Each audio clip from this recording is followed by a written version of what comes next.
Assalamualaikum warahmatullahi wabarakatuh.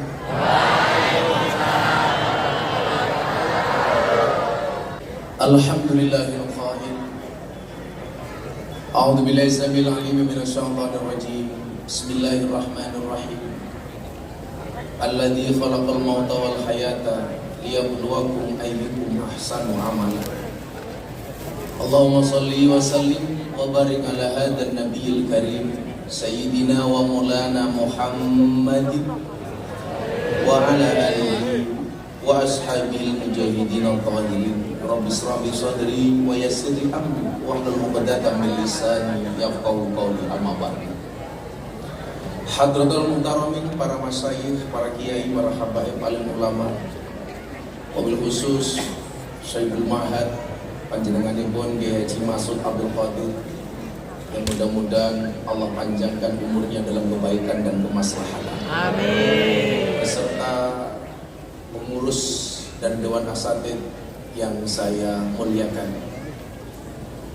Adik-adik sekalian, siswa dan siswi Madrasah Aliyah Darul Amanah, ada MTS juga,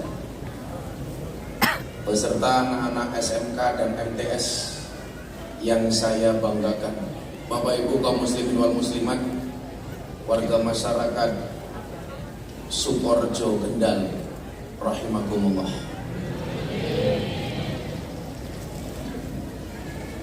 Beli kopiah bagule perawan, perawane ayu, bokonge lemu. Hei anak-anak Darul Amanah yang cantik dan tampan, izinkan aku mengucapkan I love you.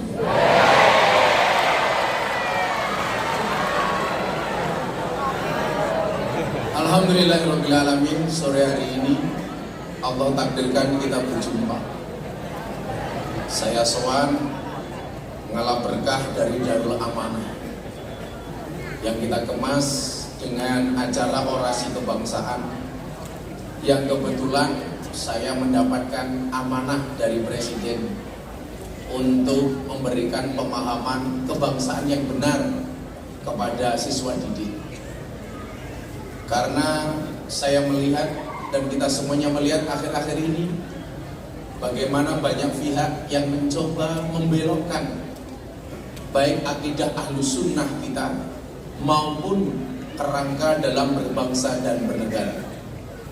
Insya Allah acara ini nanti berakhir sampai adzan maghrib, karena saya yakin Anda datang ke sini mungkin tidak ingin mendengarkan saya, tapi dalam rangka menunggu adzan maghrib. Karena saya yakin baik yang jomblo maupun yang sudah menikah sekarang status kita sama-sama menunggu adzan maghrib. Adik-adik, ingatlah kalau Anda pulang, berbukalah dengan keluarga. Kenapa? Karena yang manis belum tentu mau diajak berkeluarga.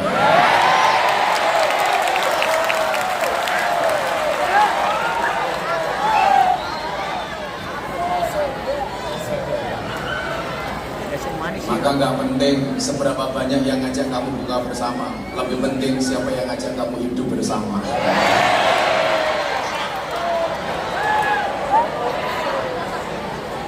Adik-adik sekalian, kalau kita baca surat Al-Baqarah ayat 143, Al-Baqarah itu ayatnya 286. 143 itu merupakan pertengahan surat Al-Baqarah. Di situ Allah Subhanahu wa taala berfirman, wa kadzalika ja'alnakum ummatan wasatan.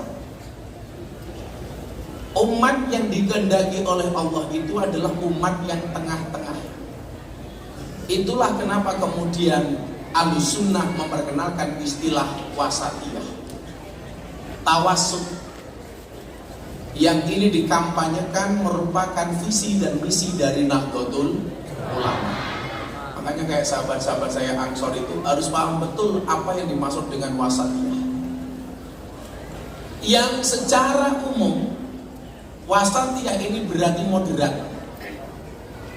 Makanya beberapa waktu yang lalu saya meluncing gerakan moderasi di hadapan Presiden. Mungkin kebetulan saya termasuk salah seorang yang paling sering untuk ceramah di hadapan presiden. Yang terakhir 3 hari yang lalu di acara forum silaturahim ketua umum partai politik bersama presiden. Ini perlu saya sampaikan supaya adik-adik dari Darul Amanah juga punya cita-cita. Siapa tahu besok 10 tahun ke depan yang diundang oleh presiden alumni dari Darul Amanah. Siapa yang diundang ceramah? Alumni Darul Amanah. Dalam acara apa? Sawalan bersama anak-anak klub malam. Foto-foto yang saya lakukan.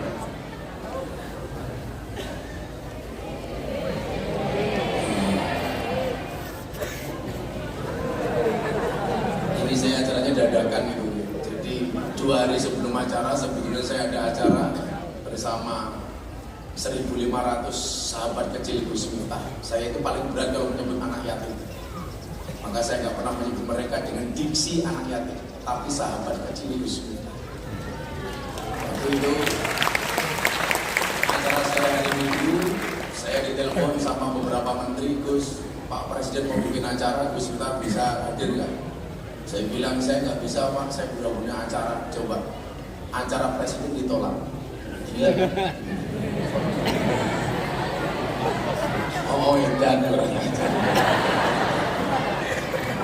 oh tenang. Nabi Samsudin. Akhirnya saya ditelepon sama orang istana, Gus Pak Presiden kok ada acara silaturahim Ramadan, mengendaki Gus Miftah jadi pembicara. Mohon hadir. Akhirnya anak-anak saya mundur dari Senin itu Mas Ali. Hari Minggu kita acara sama presiden. Saya mencanangkan gerakan namanya gerakan moderasi. Beragama dan bernegara yang happy dan menyenangkan. Bagaimana kemudian kita hari ini hidup berbangsa, bernegara dan beragama itu menakutkan.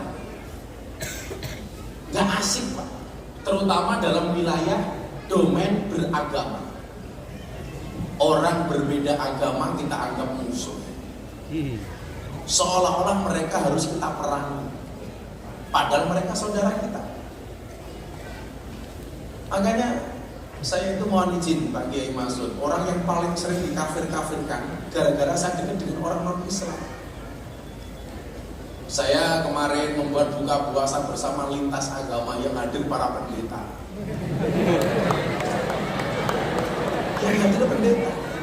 Kan mereka gak berpuasa, Gus. Iya, mereka memang gak berpuasa, maka menemani saya buka puasa. Dan saya punya sejarah begitu panjang, kenapa saya begitu toleran. Saya dulu tinggal di masjid, lingkungan saya Nasrani. Saya bikin pesantren, punya tanah, beli tanah dari orang Nasrani, pendeta bahkan. Tahun 2020 saya dihujat gara-gara saya ceramah di gereja bersama orang-orang Nasrani.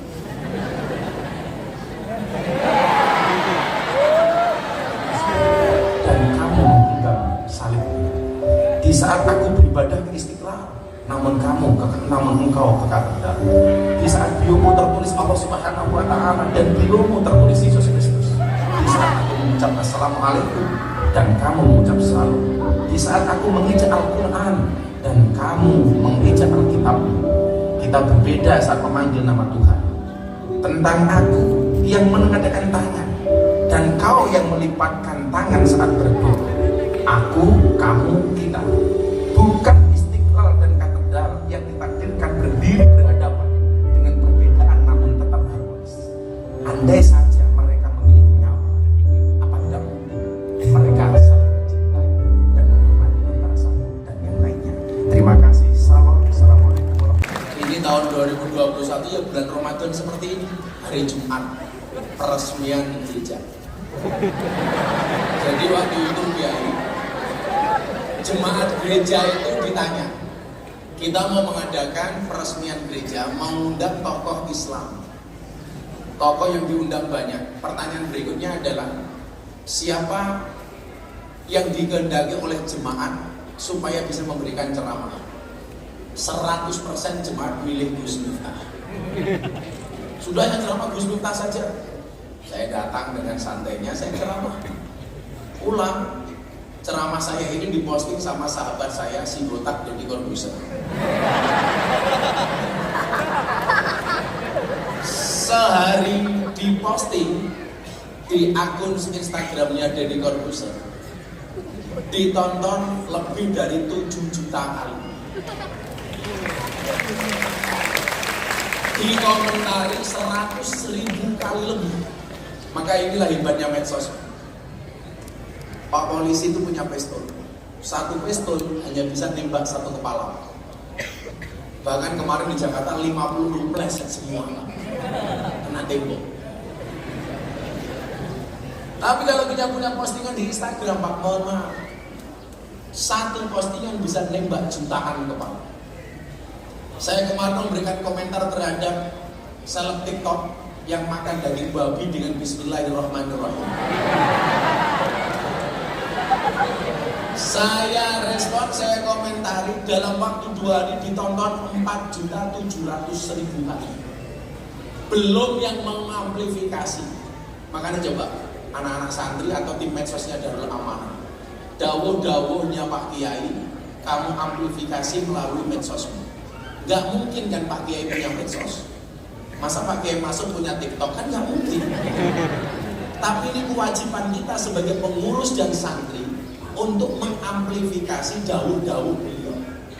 Sehingga apa? Orang-orang luar sana akhirnya mengenal dawuh-dawuhnya Kiai Ahlu Sunnah. Ini tugas-tugas Ansor. Lalu duwe medsos semua delok malah mengkebaya merah. Belum ngerti. Padahal nggak boleh bawa itu. Pengurusnya ini coba mengamplifikasi. Ceramah saya yang tadi di gereja itu akhirnya menyebar ke seluruh dunia bahkan. Sampai puncaknya saya mendapatkan undangan. Siapa yang undang haji saya? Wali kota Los Angeles, Amerika Serikat. Untuk berbicara toleransi dan anti radikalisme. Saya bilang, toleransi dan anti radikalisme itu menu sehari-hari orang-orang Ahlussunnah. Gak ada cerita santri Ahlussunnah itu radikal, itu gak ada cerita. Gak ada ceritanya santri Ahlussunnah kok intoleran, itu gak ada ceritanya. Di luar negeri, Pak, atau di Indonesia bagian timur, di Papua, di Ambon, manapun, ceramah saya itu. Tapi mohon maaf, netizen kita orang Islam sendiri langsung memberikan lakop stigma kepada saya, Miftah kafir, gara-gara ceramah di gereja. Saya dihajar ratusan ribu komentar. Sakit hati Gus? Enggak. Kenapa? Karena komentarnya tidak pernah saya baca.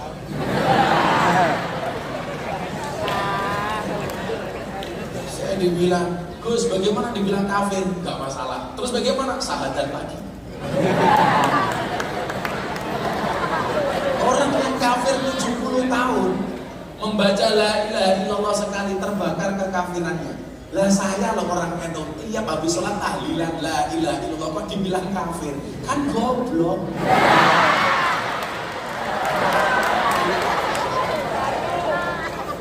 Gak mungkin anak Darul Amanah itu hanya gara-gara masuk gereja jadi kafir, itu gak mungkin. Indikasi kekafiran saya apa katanya waktu itu? Karena masuk tempat ibadah agama orang lain.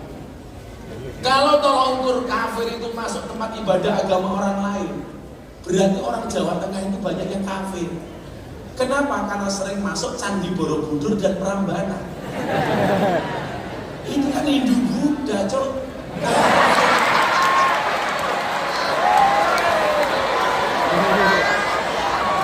Tidak semudah itu Ferguson. Nah, maka disitulah kemudian adik-adik sekalian, kita harus memahami ada dua misi besar yang dibawa oleh Nahdlatul Ulama. Ingat loh ya, kita sudah 100 tahun sebagai sebuah jamiah. Saya berharap ke depan Jamiah Nahdlatul Ulama ini akan melahirkan orang-orang besar termasuk dari Darul Amanah.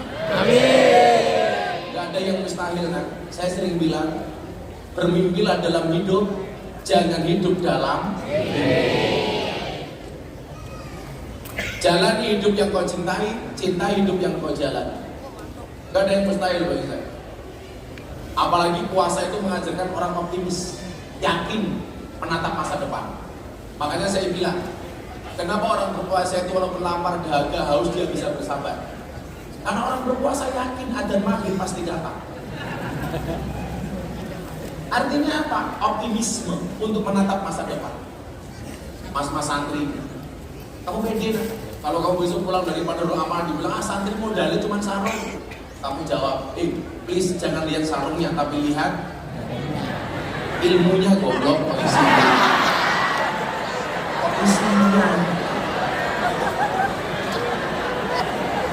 Ilmunya kok isinya.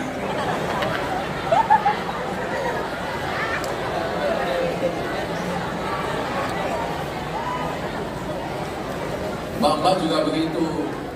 Masih ketemu Pak Kiai, masih ketemu Bu Nyai. Ayo dong, perbaiki kualitasmu. Yang perlu kamu ingat adalah ayu mergo ilmu luwih sadu tinimbang ayu mergo kinju.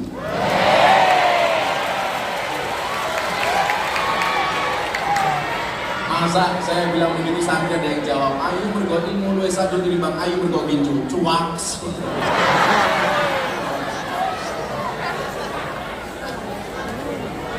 Maka ada nih, coba kita pahami supaya kita menjadi orang yang berpaham wasadnya. Nahdlatul Ulama mempunyai dua misi besar.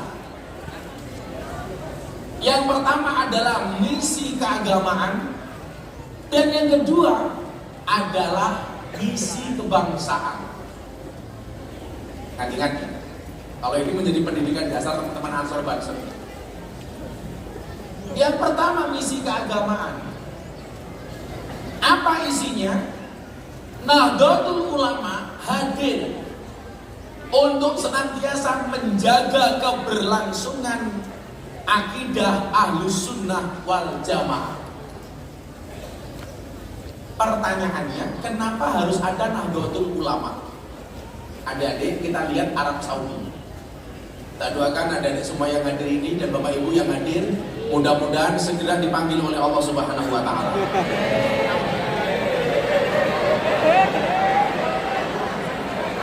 Untuk ziarah Makkah Madinah.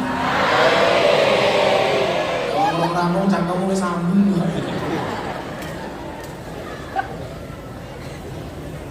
Arab Saudi itu Bapak Ibu, mohon maaf. Saya itu kadang-kadang ya di satu sisi saya bangga, di satu sisi saya susah. Di mana kebanggaan saya? Kenapa saya senang? Di era MBS, Muhammad bin Salman bertahta sebagai putra mahkota yang sekarang menjadi Perdana Menteri Saudi Arabia. Naiknya Muhammad bin Salman, Pak, itu menjadi tanda-tanda matinya Wahabi di Arab Saudi. Kenapa? Muhammad bin Salman mengeluarkan satu kebijakan yang isinya adalah meratifikasi perjanjian antara Syekh As-Saud dengan Syekh Abdul Wahab. Berdirinya kerajaan Arab Saudi hari ini yang kita lihat tidak bisa dilepaskan dari sejarah konsensus antara Syekh Abdul Wahab dengan Syekh As-Saud. Syekh As-Saud memegang kendali politik dan bernegaranya, sementara Syekh Abdul Wahab memegang kendali beragamanya. Maka kenapa akidah di Arab Saudi menjadi Wahabi? Karena diambil dari sang pendirinya, yaitu Syekh Abdul Wahab. Bapak Ibu adik-adik yang perlu Anda ketahui, sebelum perjanjian ini Arab Saudi itu full Ahlus Sunnah wal Jamaah. Ono tahlilan, ono sholawatan, ada maulidan, ada rojabihan. Tapi yang terjadi apa? Setelah munculnya perjanjian antara Syekh As-Saud dengan Syekh Abdul Wahab, amalia Ahlus Sunnah hilang. Pertanyaannya kok bisa Gus? Bisa.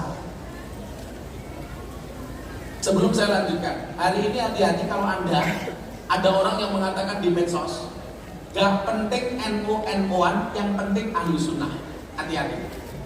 Ini propaganda dan provokasi dari kaum Wahabi. Kok bisa Gus? Bisa. Kenapa Arab Saudi itu ahli sunnahnya hilang, kemudian berganti menjadi Wahabi? Karena di Arab Saudi tidak ada satu organisasi pun yang membentengi keberlangsungan amaliyah ahli sunnah.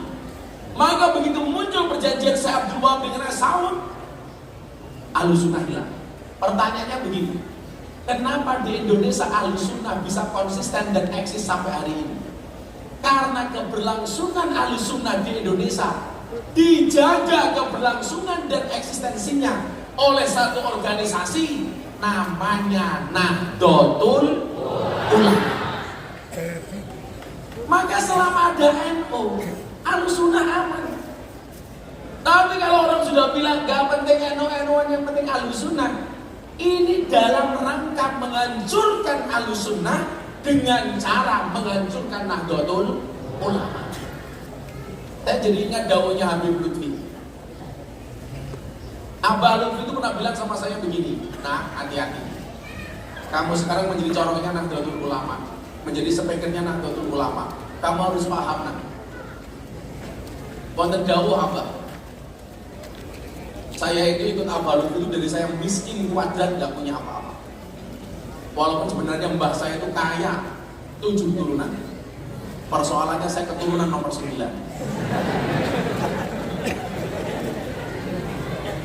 Ya, mbah saya sugih banget Pak. Mbah saya itu sugih banget, terwali. Mbah Kiai Haji Muhammad Besari, makamnya di Ponorogo.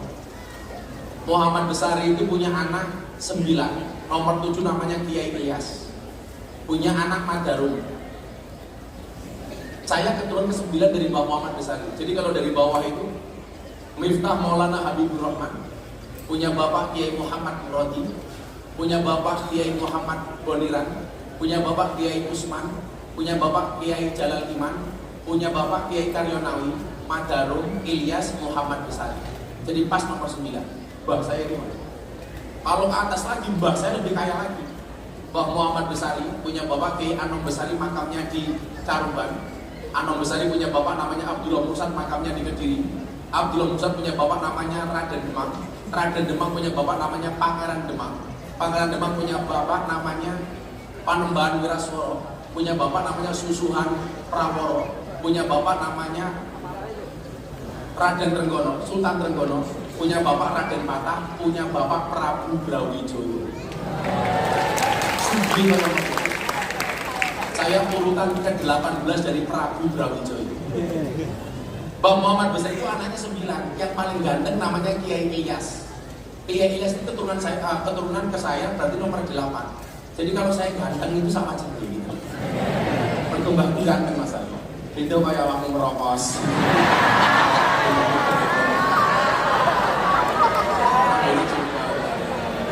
Mas Arif menikah pelawak Marwoto. Pak Marwoto punya anak, Mas Arif. Jadi kalau Alit ini merongos ya wajar, Long Marwoto ya merongos. Tapi nggak apa-apa Mas Alit. Merongos itu adalah mingkem yang tertunda.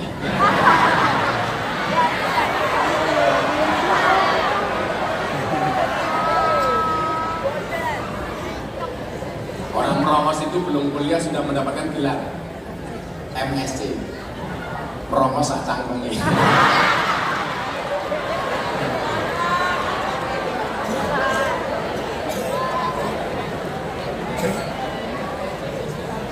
Kemarin istri saya bilang begini sama saya, Mbak, boleh nggak saya pakai kawat gigi? Nggak boleh. Dia nggak merongos, cuma ada gigi yang nggak rata. Saya bilang boleh nggak saya pakai? Nggak boleh. Saya pakai kawat gigi. Jadi bingung. Kenapa Mbak? Moh, kalau sampai kamu pakai kawat gigi, tak cipok nyantol cangkem.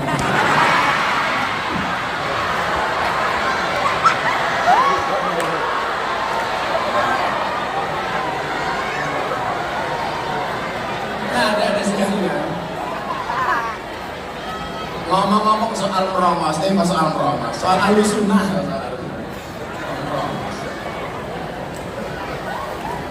Bapak mau sampai pakai kawat gigi lah. Pantesan kawat jemuran di pondok saya hilang. Lah Habib Lutfi itu bilang begini sama saya. Saya dulu kan yang sering mendoakan saya itu di Pantura ada dua, satu Habib Lutfi, dua almarhum Mbah Yai Dimyati Rois. Sekarang Mbah Dimyati sudah nggak ada, insya Allah yang mendoakan saya besok gantian pakai Mas Ud. Amin. Mudah-mudahan beliau panjang umur. Amin. Waktu itu beliau bilang apa sama saya? Begini, nah, cara menghancurkan NU itu gampang. Bagaimana, Pak? Dengan cara apa? Adu domba. Habib dengan Habib, Kiai dengan Kiai. Habib bermusuhan dengan Habib, Kiai bermusuhan dengan Kiai. Habib bermusuhan dengan Kiai, Kiai bermusuhan dengan Habib. Saya itu hari ini agak galau. Ada adu domba yang cukup serius antara kelompok Gus dengan kelompok Habib. Mungkin anak-anak Ansor yang ngamati medsos tahulah. Saya dibilang begini, bagaimana pandangan Gus Miftah terhadap Habaib? Saya menggunakan dalilnya Sayyid Abdullah Al-Haddad. Wa ala kafatil muslimin ayat tagidu, hendaknya untuk mencintai para habaib itu apa? Hendaknya bagi setiap muslim itu untuk mengintikodi hubbahum wa mawaddahum wa ayyukiruhum wa yu'adimuhum bi ghairi sarfin wala huluwin. Kalau orang-orang non-NU Mas Ali itu mengajarkan kepada orang NU untuk mencintai Habib, itu saya sampaikan telat. Podok karo ngajari bebek rangi. Kenapa? Dulu itu Habib datang ke Indonesia, sing gelem ngopeni Habib ki yo wong NU. Sehingga hari ini kalau orang mengatakan wong NU kira orang menghormati Habib, Anda salah. Yang menghormati Habib pertama kali itu orang-orang NU. Orang-orang belum kenal Habib, NU sudah ngopeni Habib. Dulu orang NU itu terusir dari Yaman, itu yang ngopeni pertama kali Habib itu NU.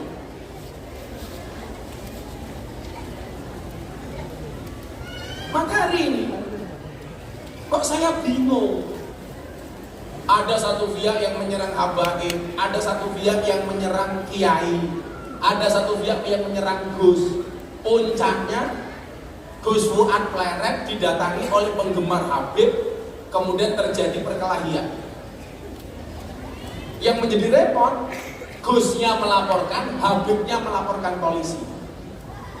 Kalau ini besar, yang dirugikan siapa? Nahdlatul Ulama. Saya meyakini syarafun nasab min salasi jihadin. Nasab yang paling top itu bisa dilihat dari 3 sudut pandang. Yang pertama apa? Nasab yang al-intihar ila syajarati Rasulillah sallallahu alaihi wasallam. Fala yu'adilahu syai'un. Ini enggak ada lawan. Nasab yang langsung terhubung kepada baginda Nabi Muhammad sallallahu alaihi wasallam. Nah, sekarang ada juga pihak-pihak yang kemudian meragukan kehabaiban seseorang. Coba tes DNA-nya bener apa enggak? Ini repot, Pak. Ayo, siapa sih mati ngomong? Saya curiga dengan habaibnya Habib Lutfi. Bisa nggak Habib Lutfi dites DNA? Kalau ada orang ngomong seperti itu Mas Alid, tak giyebuk cakemnya. Masa mau kayak Habib Lutfi masih kamu curigai gitu? Memang di satu sisi banyak orang-orang yang ngaku Habib, menghabibkan dirinya sendiri. Lah saya diajarkan oleh guru-guru saya, untuk mencintai Habib itu yang kamu lihat bukan nasibnya, tapi nasabnya. Apa perbedaan antara Habib dengan Ahwal? Habib itu dihormati karena zatnya, sementara awal kayak kiai itu dihormati karena sifatnya. Artinya apa?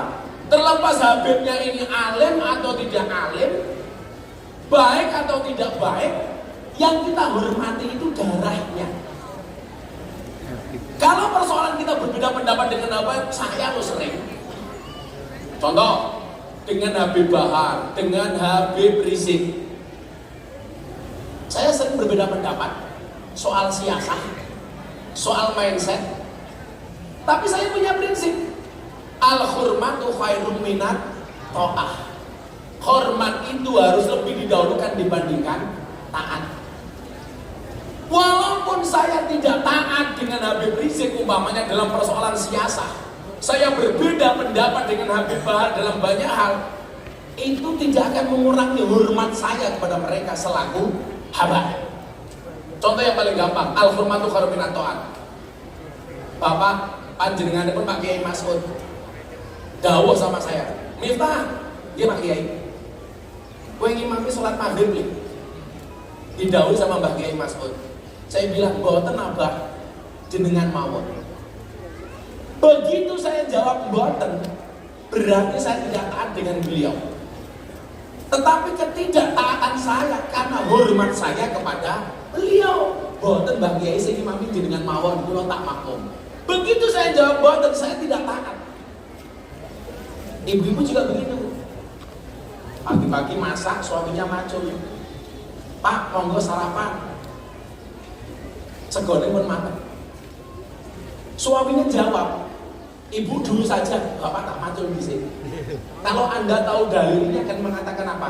Boten kula nenggo bapak. Bukan ke sebaliknya. Ayo pak sarapan, ibu di sini wae. Oke, ceningingan tak ada. Kok malah oke. Sehingga hari ini nyuwun sewu,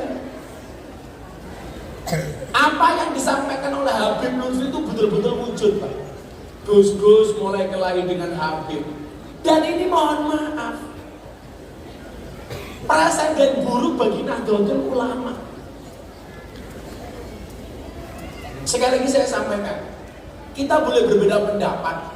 Jeleknya di Indonesia itu apa? Kalau berbeda pendapat dianggap musuh.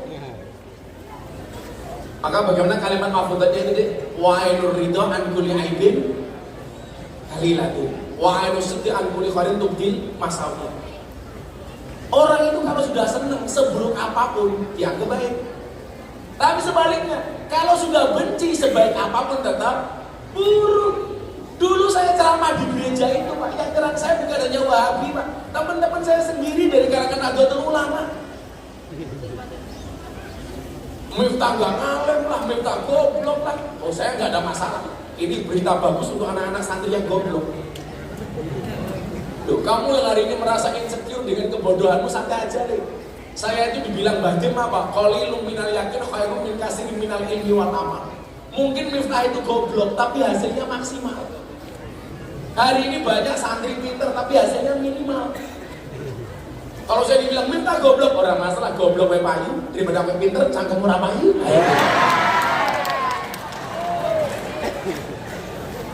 Mas Ari tahu berapa orang yang masuk Islam melalui Gus Miftah? 250 orang, Mas. Tiap hari saya itu ada orang yang masuk Islam melalui Gus Miftah.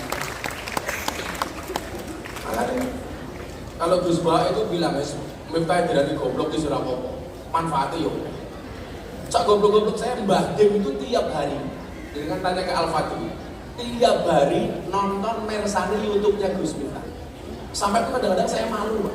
Ditelepon sama Gus Salam, Gus, Abah nembe Mersani YouTube Gus Miftah. Saya malunya di mana?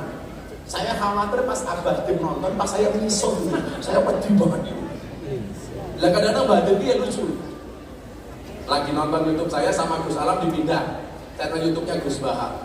Badim bilang apa? Ojo diganti Gus Bahar, lamanya Gus Bahar aku wis iso, lamanya Gus Miftah aku ora iso. Soalnya nggak mungkin Badim iso, kan ora mungkin. Makanya itu saya bersyukur, Abang Mas'ud. Ketika beliau meninggal, saya kebetulan di Pantura. Ketika beliau tidak ada, saya di Pantura. yang keesokan harinya saya diundang pengajian sama presiden. Makanya kenapa? Kok saya orang yang pertama hadir, kemudian saya menggali lubang kuburnya. Karena kebetulan saya ngaji di Pantura, begitu dikabari Bahdim nggak ada, saya langsung pasti langsung jalan.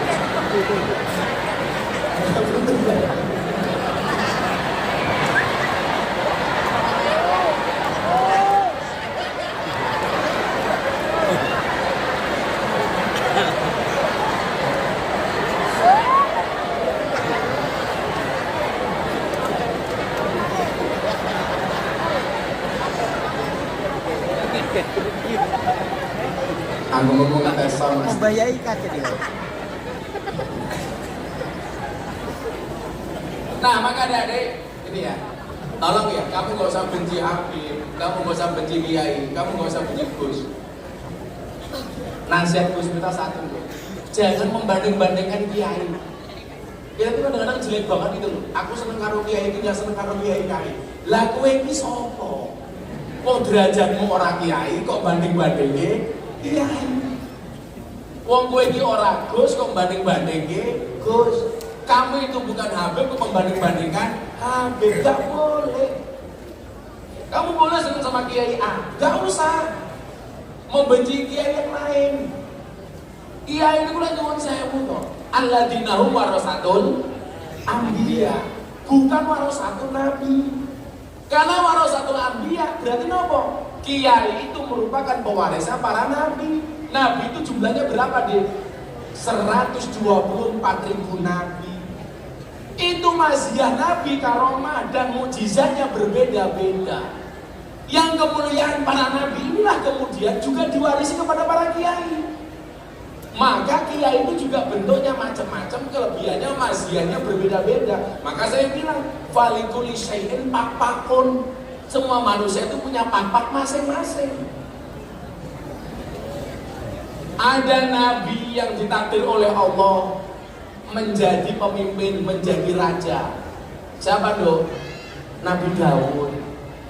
Begitu turun, ada kiai yang menjadi presiden, Gus Dur. Dapat warisannya Nabi Daud. Kiai Ma'ruf, wakil presiden. Gus Yasin, wakil gubernur. Ini bisa jadi mendapatkan warisan Nabi Daud. Ada nabi yang ditakdir kaya. Nabi siapa yang paling kaya? Sulaiman. Begitu turun, ada kiai ditakdir kaya mendapatkan warisan Sulaiman. Ada Kiai Asep, ketua Pergudu Mojokerto, kayanya minta ampun. Saya itu pernah lihat ke sana bisnisnya Malik. Sehari itu uang yang berputar di sana itu sehari sampai 5 miliar perputarannya. Kaya. Dan orangnya tuh harus kaya. Pokoknya kalau masuk pondoknya gagah ini kan keren. Terus pondoknya mengemplek-emplek, ini sarungnya melinding kan masa. Itu bagian dari kewibawaan pesantren kan. Ada nabi gagah. Siapa nabi yang paling gagah? Musa. Begitu turun, ada kiai gagah, Gus Maksum, pendekar pagar Nusa. Ada nabi ditakdir oleh Allah, alim, Nabi Khidir. Begitu turun, ada kiai alim, kiai Sake, Gus Bahak, Gus Koyo. Wajahnya berbeda. Ada nabi paling miskin, Nabi Isa, sampai makan saja rerumputan. Begitu mudun, anak kiai kere, mudine Sukorejo umpama. Ada nabi ganteng, siapa? Nabi Yusuf. Begitu turun, ada kiai ganteng, siapa? Gus Miftah.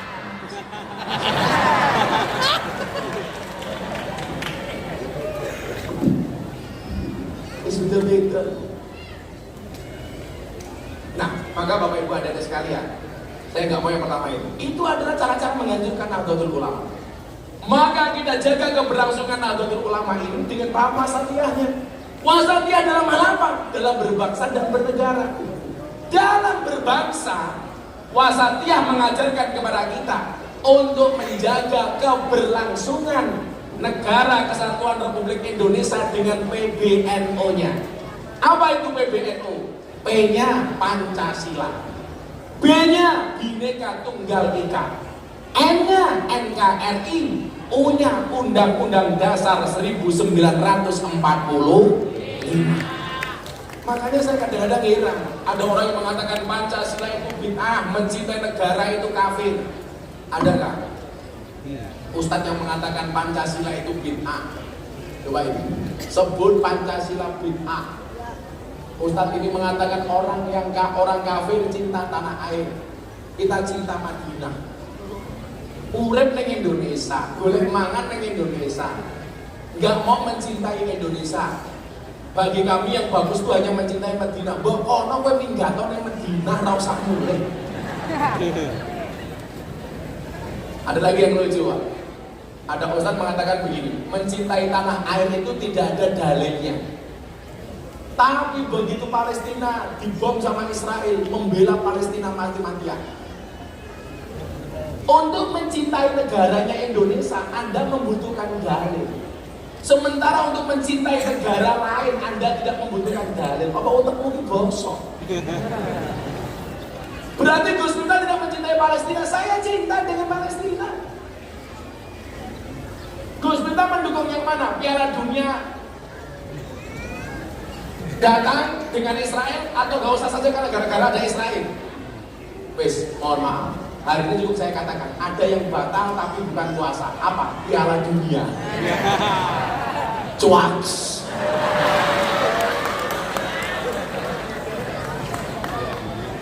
Kalau saya ikut komentar itu pasti viral, makanya saya diem. Nah, maka ada sekalian, pemahaman seperti inilah yang harus dimiliki oleh santri. Berpaham sesuai dengan misi Nahdlatul Ulama, paham kebangsaan dan paham keagamaan. Sehingganya beragamanya kita happy, berbangsanya kita juga happy. Ada beberapa ciri yang kemudian melambangkan seseorang itu menjadi radikal umpamanya.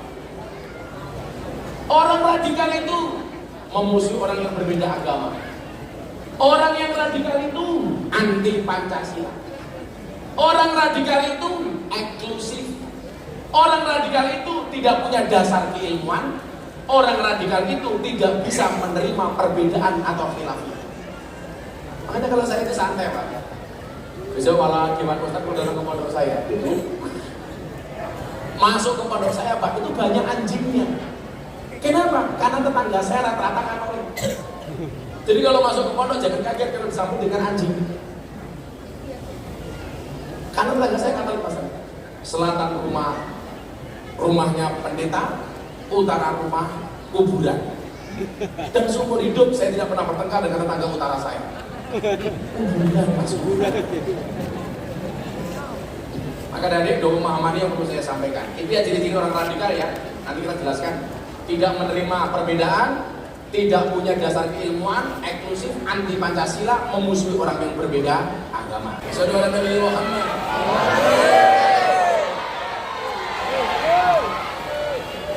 Oke, terima kasih. Makanya Abah Yai, para dewan guru dan anak sekalian, ngomong di bulan puasa ini kita minta sama Allah, mudah-mudahan senantiasa negara Indonesia dijaga oleh Allah Subhanahu wa Ta'ala. Amin Allahumma amin. Saya minta barokah doa dari Mbak Yai sebelum maghrib, mudah-mudahan kita semuanya mendapat keberkahan.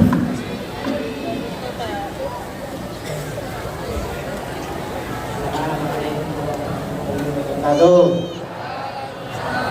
Allahumma sholli wa sallim ala sayyidina Muhammadin wa ala ali sayyidina Muhammad. Sayyidina awalina wal akhirina wa salim wa radiyallahu tabaraka an kulli sahabati Rasul Ismail. Rabbi shrah lana sudurana wa yassir lana umurana wa hlul 'uqdatam min lisanina wa yafqahu qawlana. Allahumma inna nas'aluka ilman nafi'an wa rizqan wasi'an wa shifaan min kulli da'in wa sababin waftah lana futuhal arifin wa ja'alna lil ulama'il alimin. Allahumma nawwir qulubana bi nuri hidayatika kama nawwartal ardha bi nuri syamsika abadan bi rahmatika ya arhamar rahimin. Allahumma ij'alna waj'al auladana wa talamizatina min ahlil ilmi wal khairi wa la tas'al auladana wa talamizatina min ahli syarri wa dhurri. Rabbana atina fid dunya hasanah wa fil akhirati hasanah wa qina adzabannar. Subhanaka rabbika rabbil izzati amma yasifun wa salamun alal mursalin walhamdulillahi rabbil alamin. Al-Fatihah.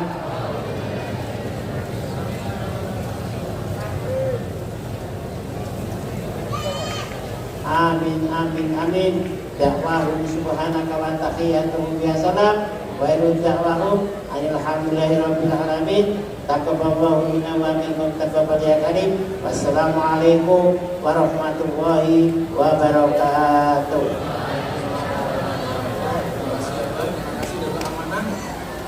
Mudah-mudahan puasa kita hari ini diterima oleh Allah Subhanahu wa taala. Terima kasih. Assalamualaikum warahmatullahi wabarakatuh.